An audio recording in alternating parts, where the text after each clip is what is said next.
Hello everyone. So this is the second video for the second chapter. Okay, so I hope you have gone through all the definitions we have done in the previous lecture. Okay, so in the previous lecture, let us see there was three main definitions which will be required. That is, first one was the maximum value, right? By looking at the waveform, you can see what is the maximum value. If the waveform is of voltage, we will say the maximum value of voltage, that is Vmax. And if it is consist of a current, then we will say Imax, that is maximum current, right? Here it is a voltage. So it is a Vmax, and we have seen two very important definition, that is RMS value and average value, right? So we also have gone through the through the formula. What was the formula of RMS value?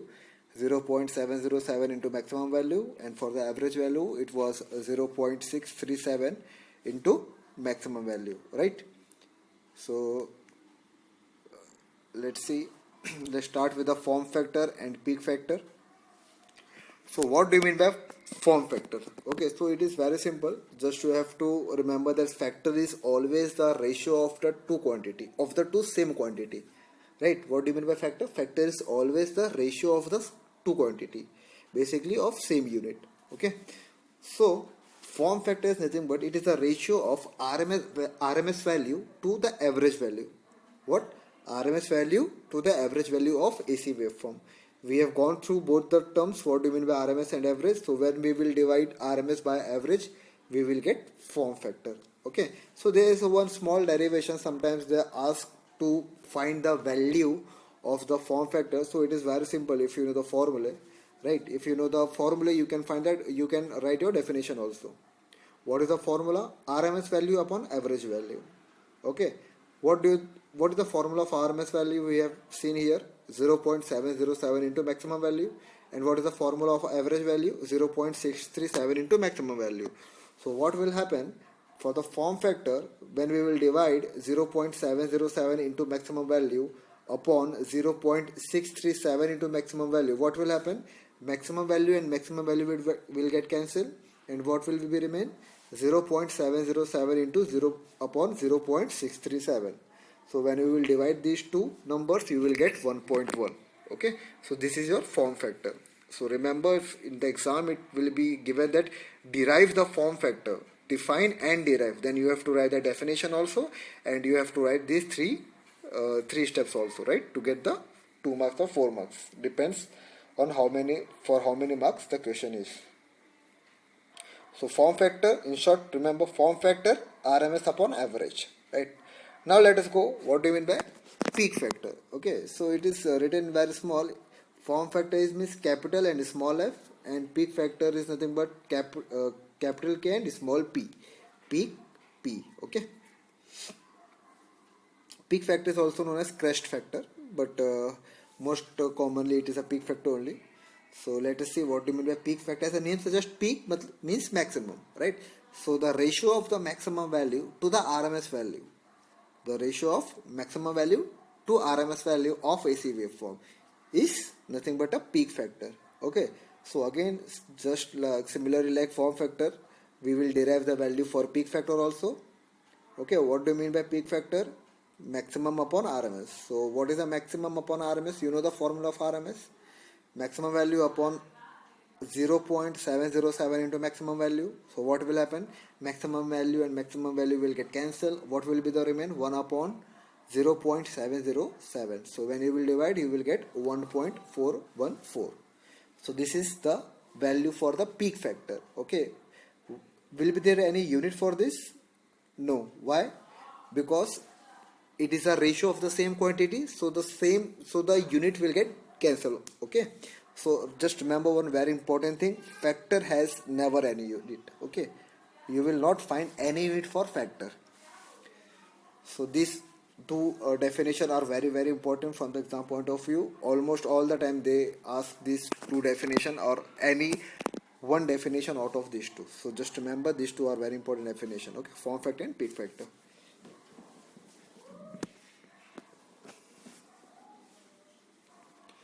Okay, so the next one is now we are moving further in the AC circuit. Now we are learning something new, okay, which is different from the previous. So let us see what do you mean by the reactance in AC circuit. Okay, now you have listened the two very important component, inductor and capacitor, right? Inductor and capacitor. So what do you mean by inductor? What inductor always oppose the change in current, and what do you mean by the capacitor? It always oppose the change in voltage. Basically, inductor stores the energy in the form of current, and capacitor stores the it also stores it capacitor stores the voltage and inductors store the current, right? So let's see what do you mean by the reactance in AC circuit.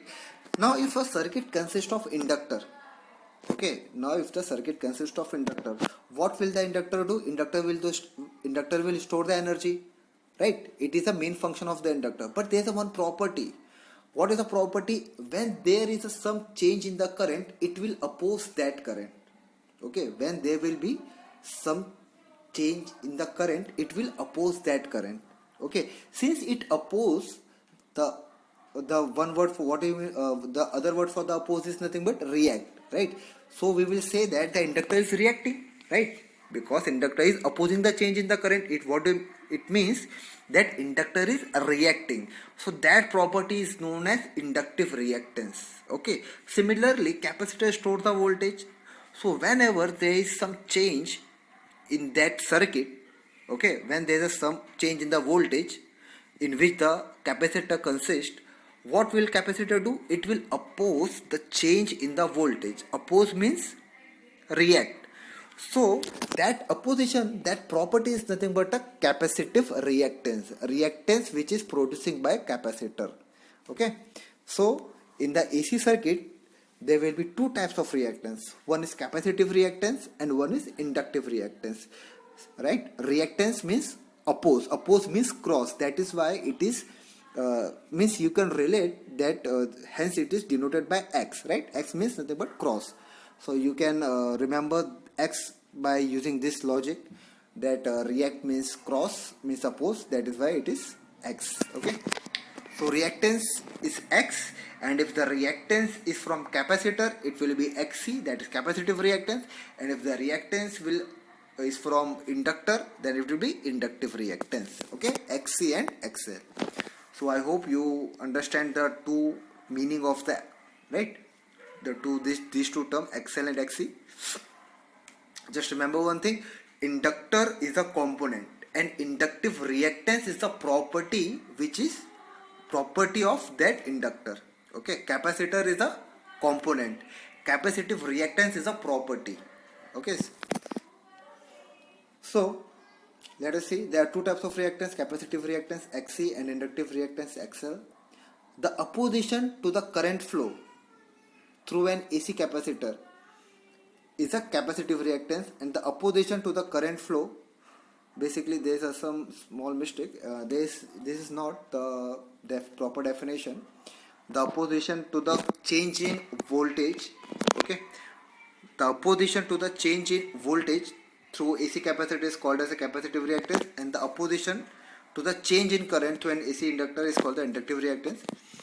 So just don't go through these two definition. I will provide you the different definition afterwards. Okay, but there's a little bit changes. No worry for that. So I hope you understand the logic. So the total reactance X is the difference between the two, right? XL minus XC. For example, if the circuit consists of, if there is a one circuit which consists inductor also and it is consist capacitor also, right? So there will be two reactance, XL and XC. So what is the total reactance of that circuit? The difference between that two reactance, right? When you will subtract XC from XL, then you will get the total reactance, that is X. Okay, we will find this formula we will use this formula during the numericals. So XL is equal to omega L. I hope you remember what is omega, angular velocity, right? I told you that angular velocity is nothing but 2 pi f. So omega is equal to 2 pi f L. What do you mean by L? L is nothing but inductor. Okay, L is the denotation to represent inductor. Why not I? Because I also represent current, right? So there will be a misconception. That is why we use a different letter, that is capital L. Okay. Capacitive reactance. Xc is equal to 1 upon omega c, right? What do you mean by omega? Angular velocity, that is 2 pi f. So once you know the frequency, right? If you know the frequency and if you know the value of inductor or capacitor, you can find inductive reactance or capacitive reactance, right? You can see this formula. These two formulas are very important, so just remember it. Okay, just very important thing, just understand this. We are doing AC circuit, okay? All these are not applicable for DC, okay? It is applicable only for AC. So in the diagram you can see there is a AC waveform, okay? Because in DC the frequency is 0, so there will be no reactance, right? Because F is 0, so you will not get any reactance. Okay, now the very important definition, impedance, and it is very important concept. Okay, so let's go through it. Suppose if there is a one circuit which consists of a resistor, that is resistance, inductor and capacitor. Okay, now in the DC circuit there is no use of L and C, so only there will be R. So the simple Ohm's law is nothing but V is equal to IR, right? What is the unit of R? Ohm. Right.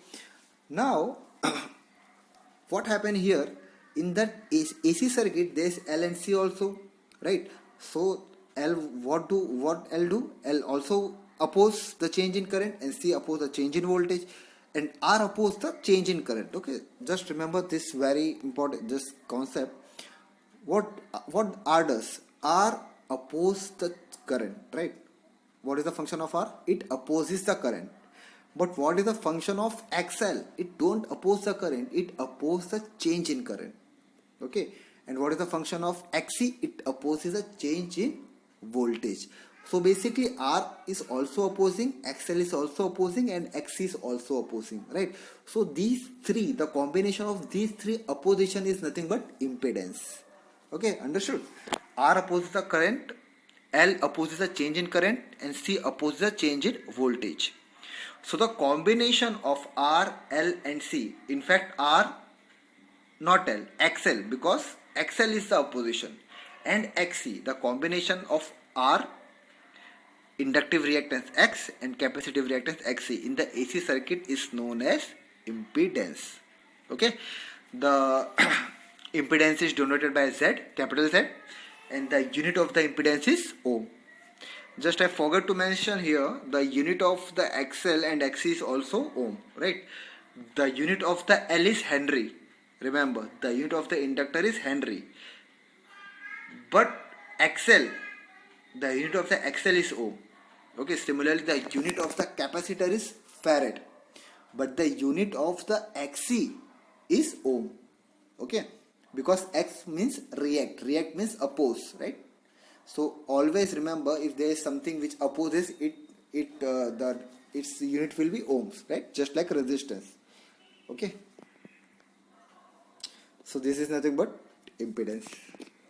So we will stop here and just go through this concept, which is very important. Form factor, peak factor, XL and XC. Just listen carefully.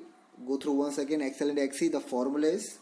Okay, and the impedance is very important, so just go through this concepts, and we will see further in the next lecture.